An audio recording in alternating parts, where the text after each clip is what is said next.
Hi. How are you? Good. Hi, Charlotte. Nice to meet you. Yeah, I'm here for the script reading. I was going to play the part of Danielle. Oh no. No one showed up. Oh, no wonder I thought I was late earlier. What? Oh, that's terrible. Don't you need it done today, though? Because it's due tomorrow, right? Or something like that. Yeah. That's too bad. Well, I have an idea for you. I mean, if you want to. Yeah, I was thinking, I could just read it for you if you like. You want to do that? Okay. Sure. I'm here anyway. Okay. So there's a couple parts here. Yeah. Do you want me to just read it straight through? Say every character's name before I do it, and then just like the captions too? Yeah, sure. Okay. So Bedknob's family script. Dedicated to Susan. We see co-workers Danielle, John, Jasmine, Georgiana, and Charles are finishing dinner together. They're coming together as an attempt at team bonding. They're enjoying each other's company and random chit-chat until Danielle is ready to share her bonding ritual idea. So guys, I just want to thank John for inviting us into his home this evening, and thank you all for making time to take this team building thing seriously. They hold up their glasses and cheers. It's a pleasure to have you all. Danielle, taking on a manager tone, gets right to business. So, I have this outside of the box idea we can all try after dinner. Charles says, what do you have in mind? Danielle gives Charles a sideways look. Do you guys remember the movie Bedknobs and Broomsticks? Georgiana. Know it? I watched it like 50 times when I was a kid. And maybe 10 as an adult. Everyone else looked stumped. Great. So you remember the substitutionary locomotion spell from the movie, right? Jasmine. Oh yeah, I remember. Georgiana gives a smirk. John and Charles still look confused. I was thinking we could do a little experiment tonight. I thought it would be fun to give substitutionary locomotion a try. Like a serious try. See if it actually works. Danielle surveys the room for a response. Jasmine says, oh, I am so down. John, is this some group exercise you're suggesting? I'm totally open to whatever you'd like to try, Danielle. After all, you're the boss.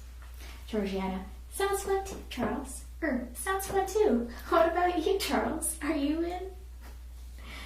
Charles says, like here, right now, a spell, like voodoo, witchcraft, haunting, conjuring, a Ouija board, paranormal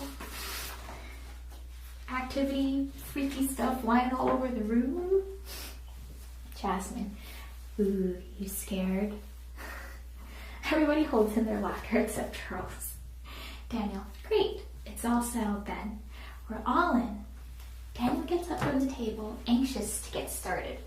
Danielle quickly realizes no one has moved. John says, I think we could all do with a nice cup of tea then before we begin. Danielle says, oh, no time for that. I'm very anxious to try the spell all night, and I'd like to try it immediately while morale is still high and everyone's open and receptive. Daniel heads to the living room while John, Charles, Georgiana, and Jasmine clear the table at a quickened pace.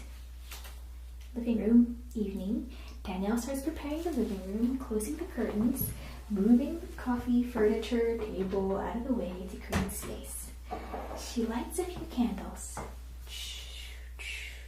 Candid reality show type interviews with John, Georgiana, Jasmine, and Charles. each sharing their feelings about the experiment and speculating whether or not it'll work. Cut to the living room. Danielle checks everything for last-minute touches. She stands in the center of the living room. Jasmine, John, Georgiana, and Charles enter the living room and gather around her. The standing order would be Danielle, Charles, John, Georgiana, and Jasmine. Are we ready to begin the experiment?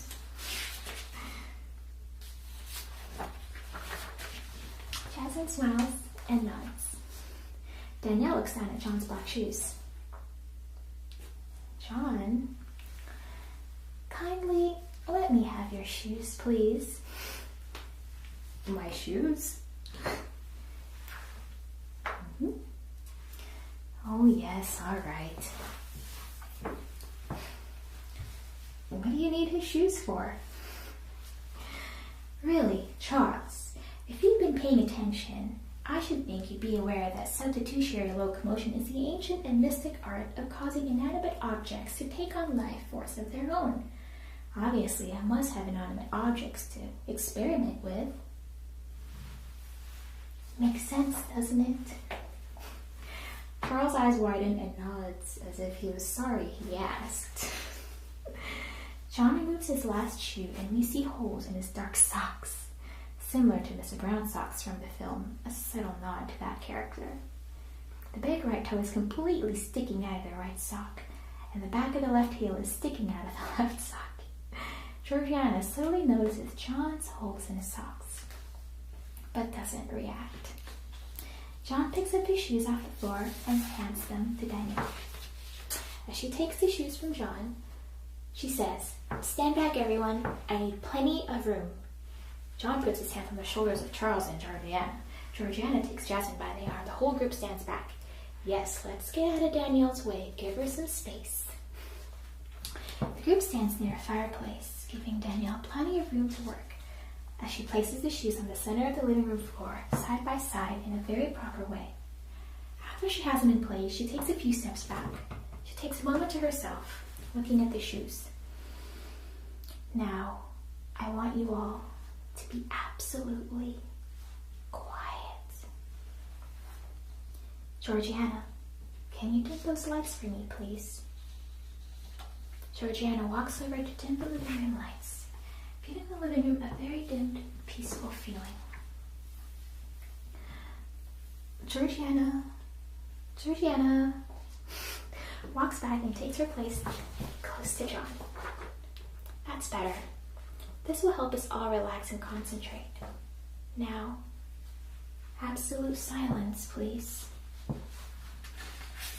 Danielle takes a few moments to herself to gather her composure, standing straight and tall, relaxed, concentrating, and embracing the absolute silence filling the room.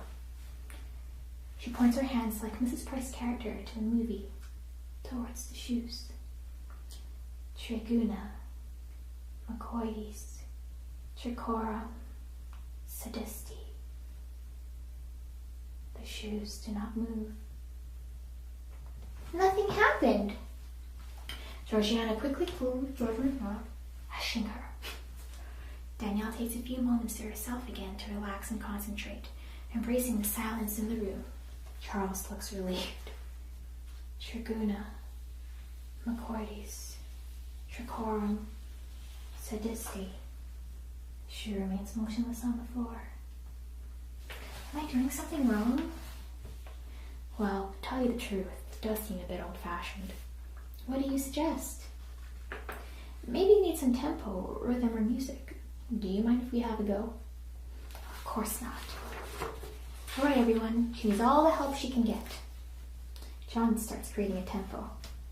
Triguna, Macoides, Tricorum, Sadisti.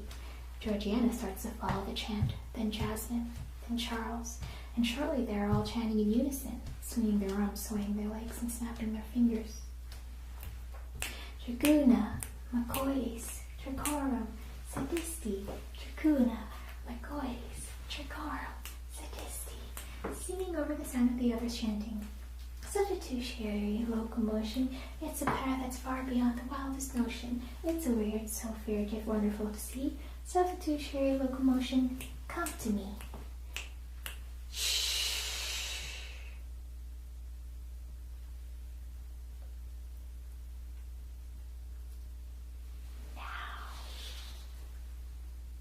John again rests his hands on the shoulders of Charles and Georgiana. Georgiana places her hands on Jasmine's shoulder. Danielle points her hands, all anxious with anticipation. Tricuna, Macoides, Tricorum, Sedisti. The shoe starts to move around slowly in place. Danielle's face lights up with a smile as it begins to work. As the shoes continue to move, John, Georgiana, Jasmine, and Charles now open in amazement. They all look at each other and smile, and back at the shoes. John starts up the hushed tempo, chanting again, and Jasmine and Georgiana and Charles join in quickly. Triguna, Macoides, Tricorum, Sedisti. They're again swinging their arms, swaying their legs to the beat. John is tapping his big bright toes sticking out of his socks to the beat. Danielle stands up and begins to walk around the shoe with her hands pointed at the shoe to keep them under her control. I don't want locomotionary substitution or remote intracitory convolution. Only one precise solution is the key. Substitutionary locomotion, it must be. Tricura, Macoides, Tricorum, Sedisti. The shoe continues to move and do a little dance with Danielle, while everyone is smiling in disbelief that it actually worked. Fade out. Please tell me someone is recording this. Or, did somebody press record? Where's my iPhone when I need it? That's it. I hope you liked it. So how was that? Were there anything that needed changing or any, I don't know. You tell me how you liked it. Yeah, I agree there. There should have been a little bit something there. Overall, it went really well though. Yeah, I think you're doing a great job. Especially when you have all your characters together and it comes to life. And it's gonna be good. I think maybe the transitions maybe just need a little bit more smoothing, but other than that, I mean, it's a fun read, like you said. Yeah. Yay. You're gonna do a great job tomorrow. So call me if you need anything. Do you want my number? Okay. Here you go. Yeah, it was fun. Thanks for having me, and I'm glad I could help. Okay. Alright, I'll see you later. Thank you.